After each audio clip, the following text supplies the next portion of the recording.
Pride and Prejudice, Chapter 18.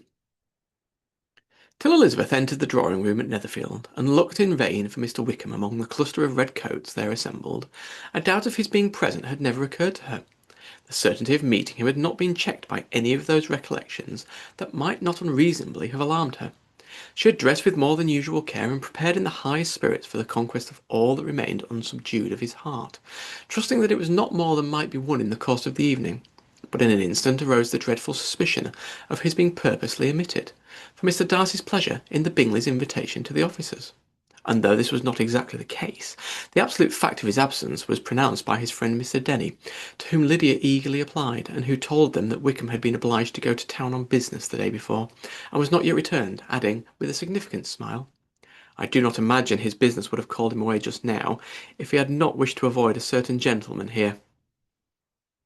His part of his intelligence, though unheard by Lydia, was caught by Elizabeth, and as it assured her that Darcy was not less answerable for Wickham's absence than it first surmised had been just, every feeling of displeasure against the former was so sharpened by immediate disappointment that she could hardly reply with tolerable civility to the polite inquiries which he directly afterwards approached to make. Attention, forbearance, patience with Darcy was injury to Wickham. She was resolved against any sort of conversation with him, and turned away with a degree of ill honour which she could wholly surmount even in speaking to Mr. Bingley, whose blind partiality provoked her. But Elizabeth was not formed for ill humour, and though every prospect of her own was destroyed for the evening, it could not dwell long on her spirits, and having told all the girls' griefs to Charlotte Lucas, whom she had not seen for a week, she was soon able to make a voluntary transition to the oddities of her cousin, and to point him out to her particular notice. The first two dances, however, brought a return of distress. They were dances of mortification, Mr. Collins, awkward and solemn, apologising instead of attending, and often moving wrong without being aware of it, gave her all the shame and misery which a disagreeable partner for a couple of dances can give. The moment of her release from him was ecstasy. She danced next with an officer, who had the refreshment of talking of Wickham, and of hearing that he was universally liked. When those dances were over, she returned to Charlotte Lucas, and was in conversation with her, when she found herself suddenly addressed by Mr. Darcy, who took her so much by surprise in his application for her hand, that, without knowing what she did, she accepted him. He walked away again immediately, and she was left to fret over her own want of presence of mind. Charlotte tried to console her. "I dare say you will find him very agreeable." "Heaven forbid! That would be the greatest misfortune of all, to find a man agreeable who is determined to hate. Do not wish me such an evil." When the dancing recommenced, however, and Darcy approached to claim her hand, Charlotte could not help cautioning her, in a whisper, not to be a simpleton, and allow her fancy for Wickham to make her appear unpleasant in the eyes of a man oftentimes in his consequence. Elizabeth made no answer, and took her place in the set, amazed at the dignity to which she was arrived in being allowed to stand opposite Mr. Darcy, and reading in her neighbour's looks their equal amazement in beholding it. They stood for some time without speaking a word, and she began to imagine that their silence was to last through the two dances, and at first was resolved not to break it, till suddenly fancying that it would be the greater punishment to her partner to oblige him to talk, she made some light observation on the dance. He replied, and was again silent. After a pause of some minutes, she addressed him a second time with, "It is your turn to say something now, Mr. Darcy. I talked about the dance, and you ought to make some kind of remark on the size of the room, or the number of couples." He smiled, and assured her that whatever she wished him to say should be said. "Very well. That reply will do for the present. Perhaps by and by I may observe the private balls are much more pleasant than public ones. But now may we be silent?" "Do you talk by rule, then, while you are dancing?" "Sometimes. One must speak a little, you know. It would look odd to be entirely silent for half an hour together. And yet, for the advantage of some, conversation ought to be so arranged as that they may have the trouble of saying as little as possible. Are you consulting your own feelings in the present case, or do you imagine that you are gratifying mine?" "Both," replied Elizabeth archly, "for I have always seen a great similarity in the turn of our minds. We are each of an unsocial, taciturn disposition, unwilling to speak, unless we expect to say something that will amaze the whole room, and be handed down to posterity with all the éclat of a proverb." "This is no very striking resemblance of your own character, I am sure," said he. "How near it may be to mine, I cannot pretend to say. You think it a faithful portrait, undoubtedly." "I must not decide on my own performance." He made no answer, and they were again silent till they had gone down the dance, when he asked her if she had her sisters did not want very often talked to Merton. She answered in the affirmative, and, unable to resist the temptation, added, "When you saw us there the other day, we had just been forming a new acquaintance." The effect was immediate. A deeper shade of lenteur overspread his features, but he said not a word, and Elizabeth, though blaming herself for her own weakness, could not go on. At length Darcy spoke, and in a constrained manner said, "Mr. Wickham is blessed with such happy manners as may ensure his making friends. Whether he may equally be capable of retaining them is less certain." "He has been unlucky as to lose your friendship," replied Elizabeth, with emphasis, "and in a manner which he is likely to suffer from all his life." Darcy made no answer, and seemed desirous of changing the subject. At that moment Sir William Lucas appeared close to them, meaning to pass through the set to the other side of the room, but on perceiving Mr. Darcy he stopped, with a bow to superior courtesy, to compliment him on his dancing and his partner. "I have been most highly gratified indeed, my dear sir. Such very superior dancing is not often seen. It is evident that you belong to the first circles. Allow me to say, however, that your fair partner does not disgrace you, and that I must hope to have this pleasure often repeated, especially when a certain desirable event, my dear Eliza," glancing at her sister and Bingley, "shall take place. What congratulations will then flow in! I appeal to Mr. Darcy, but let me not interrupt you, sir. You will not thank me for detaining you from the bewitching converse of that young lady, whose bright eyes are also upbraiding me." The latter part of this address was scarcely heard by Darcy, but Sir William's allusion to his friend seemed to strike him forcibly, and his eyes were distracted with a very serious expression towards Bingley and Jane, who were dancing together. Recovering himself, however, shortly, he turned to his partner and said, "Sir William's interruption has made me forget what we were talking of." "I do not think we were speaking at all. Sir William could not have interrupted any two people in the room who had less to say for themselves. We've tried 2 or 3 subjects already without success, and what are we to talk of next, I cannot imagine." "What do you think of books?" said he, smiling. "Books? Oh no, I'm sure we never read the same, or not with the same feelings." "I'm sorry you think so, but if that be the case, there can at least be no want of subject. We may compare our different opinions." "No, I cannot talk of books in a ballroom. My head is always full of something else." "The present always occupies you in such scenes, doesn't it?" said he, with a look of doubt. "Yes, always," she replied, without knowing what she said, for her thoughts had wandered far from the subject, as soon afterwards appeared by her suddenly exclaiming, "I remember hearing you once say, Mr. Darcy, that you would hardly ever forgave, that your resentment once created was unappeasable. You are very cautious, I suppose, as to its being created." "I am," said he, with a firm voice. "And never allow yourself to be blinded by prejudice?" "I hope not." "It is particularly incumbent on those who never change their opinion to be secure of judging properly at first." "May I ask to what these questions tend?" "Merely to the illustration of your characters," she said, endeavouring to shake off her gravity. "I'm trying to make it out." "And what is your success?" She shook her head. "I do not get on at all. I hear such different accounts of you as puzzle me exceedingly." "I can readily believe," answered he gravely, "that reports may vary greatly with respect to me, and I could wish, Miss Bennet, that you were not to sketch my character at the present moment, as there is reason to fear that the performance would reflect no credit on either. But if I do not take your likeness now, I may never have another opportunity." "I would by no means spend any displeasure of yours," he coldly replied. She said no more, and they went down the other dance and parted in silence, on each side dissatisfied, though not an equal degree. For in Darcy's breast there was a tolerably powerful feeling towards her, which soon procured her pardon, and directed all his anger against another. They had not long separated when Miss Bingley came toward her, and an expression of civil disdain that accosted her. "So, Miss Eliza, I hear you are quite delighted with George Wickham. Your sister's been talking to me about him, and asking me 1,000 questions, and I find that the young man forgot to tell you, among his other communications, that he was the son of old Wickham, the late Mr. Darcy's steward. Let me recommend you, however, as a friend, not to give implicit confidence to all his assertions, for, as to Mr. Darcy's using him ill, it is perfectly false, for on the contrary he has been always remarkably kind to him, though George Wickham has treated Mr. Darcy in a most infamous manner. I do not know the particulars, but I know very well that Mr. Darcy is not in the least to blame, that he cannot bear to hear George Wickham mentioned, and that though my brother thought he could not well avoid including him in his invitation to the officers, he was excessively glad to find that he had taken himself out of the way. His coming into the country at all is a most insolent thing, indeed, and I wonder how he could presume to do it. I pity you, Miss Eliza, for this discovery of your favourite's guilt, but really, considering his descent, one could not expect much better." His guilt and his dissent appear, by your account, to be the same, said Elizabeth angrily, for I have heard you accuse him of nothing worse than of being the son of Mr. Darcy's steward, and of that, I can assure you, he informed him himself. I beg your pardon, replied Miss Bingley, turning away with a sneer. Excuse my interference. It was kindly meant. Insolent girl, said Elizabeth to herself.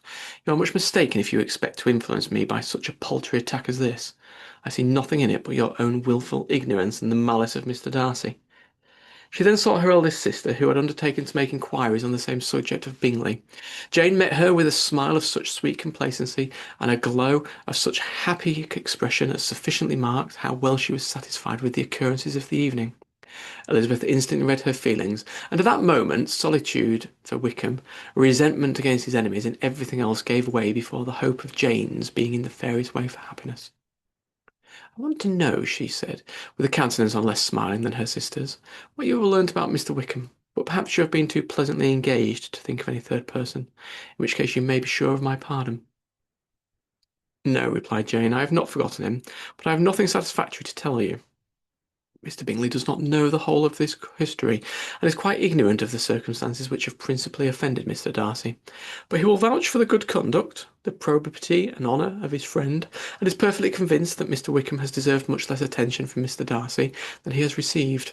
And I'm sorry to say that by his account, as well as his sister's, Mr. Wickham is by no means a respectable young man. I'm afraid he's been very imprudent, and has deserved to lose Mr. Darcy's regard. Mr. Bingley does not know Mr. Wickham himself. No, he never saw him till the other morning at Merton. This account, then, is what he has received from Mr. Darcy. I'm perfectly satisfied, but what does he say of the living? He does not exactly recollect the circumstances, though he has heard them from Mr. Darcy more than once, but he believes that it was left to him conditionally only. I have not a doubt of Mr. Bingley's sincerity, said Elizabeth warmly, but you must excuse my not being convinced by assurances only. Mr. Bingley's defence of his friend was a very able one, I dare say, but since he is acquainted with several parts of the story, and has learnt the rest from his friend himself, I shall venture still to think of both gentlemen as I did before.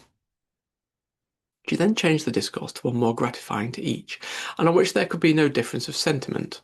Elizabeth listened with delight to the happy though modest hopes which Jane entertained of Bingley's regard, and said all in all her power to heighten her confidence in it. On their being joined by Mr. Bingley himself, Elizabeth withdrew to Miss Lucas, to whose inquiry after the pleasantness of her last partner she had scarcely replied, before Mr. Collins came up to them, and told her with great exultation that he had just been so fortunate as to make the most important discovery. I have found out, said he, by a singular accident, that there is now in the room a near relation to my patroness. I happened to overhear this gentleman himself mentioning to the young lady who does the honours of this house the names of his cousin Mr. Berg, and of her mother Lady Catherine. How wonderfully these sort of things occur! Who would have thought of my meeting with, perhaps, a nephew of Lady Catherine de Bourgh in this assembly? I am most thankful that the discovery is made in time for me to pay my respects to him, which I am now going to do, and trust he will excuse my not having done it before. My total ignorance of the connection must plead my apology. You are not going to introduce yourself to Mr. Darcy? Indeed I am. I shall entreat his pardon for not having done it earlier. I believe him to the Lady Catherine's nephew. It will be in my power to assure him that her ladyship was quite well yesterday night. Elizabeth tried hard to dissuade him from such a scheme, assuring him that Mr. Darcy would consider his addressing him without introduction as an impertinent freedom, rather than a compliment to his aunt, and that it was not in the least necessary there should be any notice on either side, and that if it were, it must belong to Mr. Darcy, the superior in consequence, to begin the acquaintance.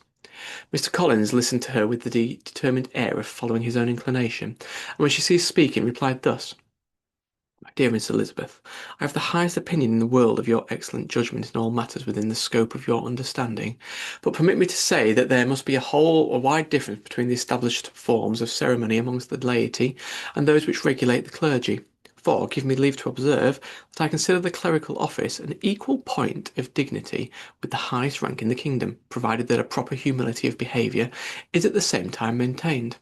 You must, therefore, allow me to follow the dictates of my conscience on this occasion, which lead me to perform what I look on as a point of duty. Pardon me for neglecting to profit by your advice, which on every other subject shall be my constant guide, though in the case before us I consider myself more fitted by education and habitual study to decide on what is right that a young lady like yourself, and with a bow he left her to attack Mr. Darcy, whose reception of his advances she eagerly watched, and whose astonishment at being so addressed was very evident. Her cousin prefaced his speech with a solemn bow, and though she could not hear a word of it, she felt as if hearing it all, and saw in the motion of his lips the word apology, Hunsford and Lady Catherine de Bourgh. It vexed her to see him expose himself as to such a man. Mr. Darcy was eyeing him with unrestrained wonder, and when at last Mr. Collins allowed him to speak, replied with an air of distant civility. Mr. Collins, however, was not discouraged from speaking again, and Mr. Darcy's contempt seemed abundantly increasing with the length of his second speech, and at the end of it he only made a slight bow, and moved another way. Mr. Collins then returned to Elizabeth. "I have no reason, I assure you," said he, "to be dissatisfied with my reception.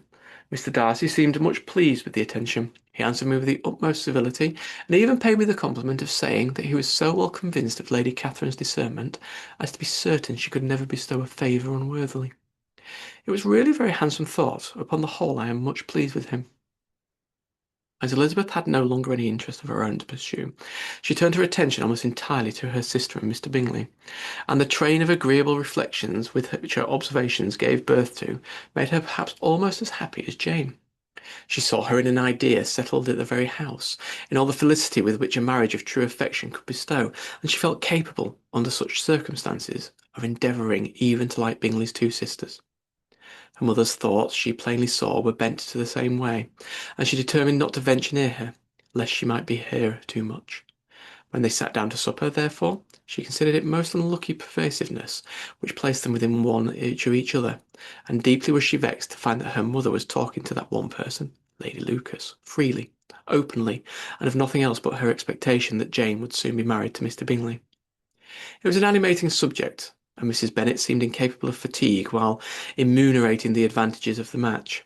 His being such a charming young man, and so rich, and living but 3 miles from them, were the first points of self-gratulation, and then it was such a comfort to think how fond the two sisters were of Jane, and to be certain that they must desire the connection as much as she could do.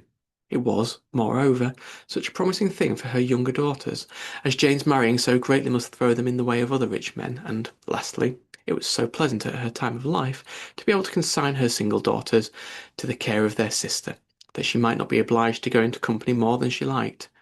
It was necessary to make this circumstance a matter of pleasure, because on such occasion it is the etiquette, but no one was less likely than Mrs. Bennet to find comfort in staying at home at any period of her life.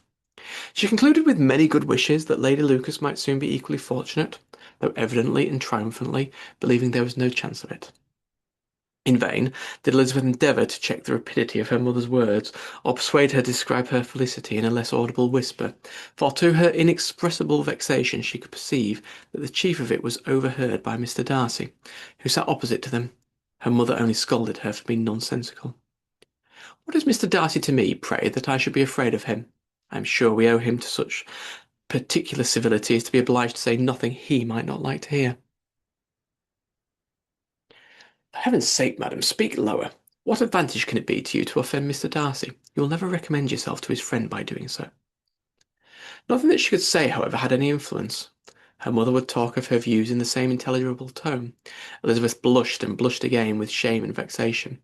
She could not help frequently glancing her eye at Mr. Darcy, though every glance convinced her of what she dreaded. For though he was not always looking at her mother, she was convinced that his attention was invariably fixed by her. The expression of his face changed gradually from indignant contempt to a composed and steady gravity. At length, however, Mrs. Bennet had no more to say, and Lady Lucas, who had been long yawning at the reception of delights which she saw no likelihood of sharing, was left to the comforts of cold ham and chicken. Elizabeth now began to revive, but not long was the interval of tranquillity, for when supper was over, singing was talked of, and she had the mortification of seeing Mary, after very little entreaty, preparing to oblige the company. By many significant looks and silent entreaties did she endeavour to prevent such a proof of complaisance, but in vain. Mary would not understand them. Such an opportunity of exhibiting was delightful to her, and she began her song. Elizabeth's eyes were fixed on her with most painful sensations, and she began her progress through the several stanzas with an impatience which was very ill rewarded at their close. For Mary, on receiving amongst the thanks of the table the hint of a hope that she might be prevailed on to favour them again, after the pause of half a minute, began another. Mary's powers were by no means fitted for such a display. Her voice was weak, and her manner affected. Elizabeth was in agonies. She looked at Jane to see how she bore it, but Jane was very composedly talking to Bingley. She looked at his two sisters and saw them making signs of derision at each other, and at Darcy, who continued, however, impenetrably grave.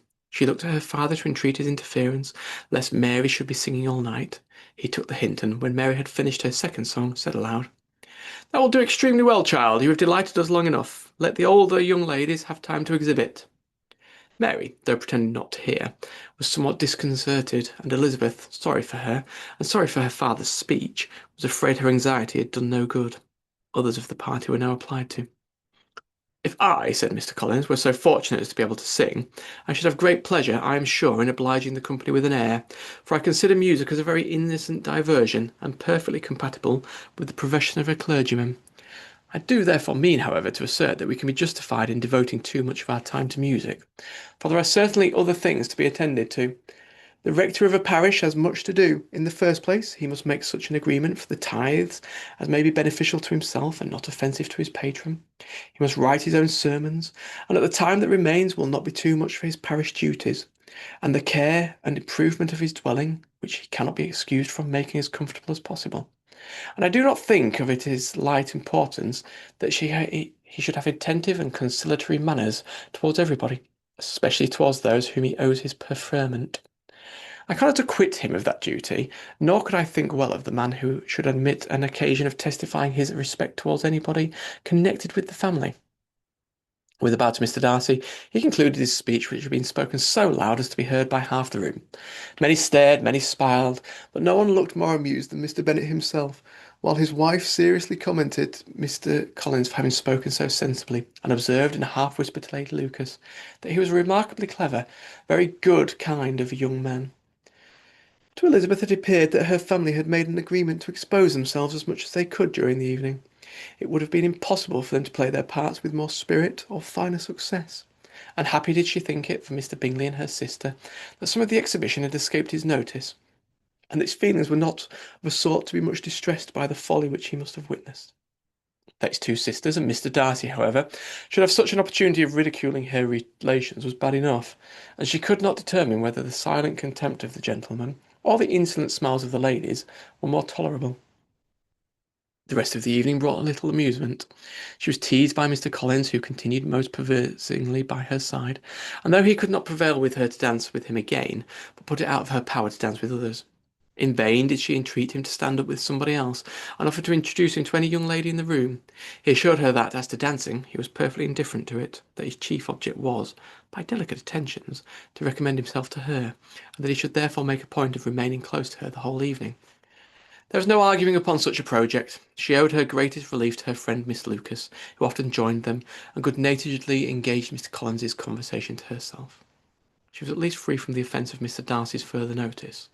Though often standing within a very short distance of her, quite disengaged, he never came near enough to speak. She felt it to be the probable consequence of her allusions to Mr. Wickham, and rejoiced in it. The Longbourn party were the last of all the company to depart, and by a manoeuvre of Miss Bennet had to wait for their carriage a quarter of an hour after everybody else was gone, which gave them time to see how heartily they were wished away by some of the family. Mrs. Hurst and her sister scarcely opened their mouths except to complain of fatigue, and were evidently impatient to have the house to themselves. They repulsed every attempt of Mrs. Bennet at conversation, and, by doing so, threw a languor over the whole party, which was very little relieved by the long speeches of Mr. Collins, who was complimenting Mr. Bingley and his sisters on the elegance of their entertainment, and the hospitality and politeness which had marked their behaviour to their guests. Darcy said nothing at all. Mr. Bennet, in equal silence, was enjoying the scene. Mr. Bingley and Jane were standing together, a little detached from the rest, and talked only to each other. Elizabeth persevered as steady as a silence as either Mrs. Hurst or Miss Bingley, and even Lydia was too much fatigued to utter more than the occasional exclamation of "Lord, how tired I am!" accompanied by a violent yawn. When at length they rose to take leave, Mrs. Bennet was most pressingly civil in her hope of seeing the whole family soon at Longbourn, and addressing herself particularly to Mr. Bingley, to assure him how happy he would make them by eating a family dinner with them at any time, without the ceremony of a formal invitation. Bingley was all grateful pleasure, and he readily engaged for taking the earliest opportunity of waiting on her after his return from London, whither he was obliged to go the next day for a short time. Mrs. Bennet was perfectly satisfied, and quitted the house under the delightful persuasion that, allowing for the necessary preparations of settlements, new carriages, and wedding clothes, she could undoubtedly see her daughter settled at Netherfield in the course of 3 or 4 months. Of having another daughter married to Mr. Collins, she thought with equal certainty, and with considerable, though not equal, pleasure. Elizabeth was the least dear to her of all her children, and though the man and the match were quite good enough for her, the worth of each was eclipsed by Mr. Bingley and Netherfield.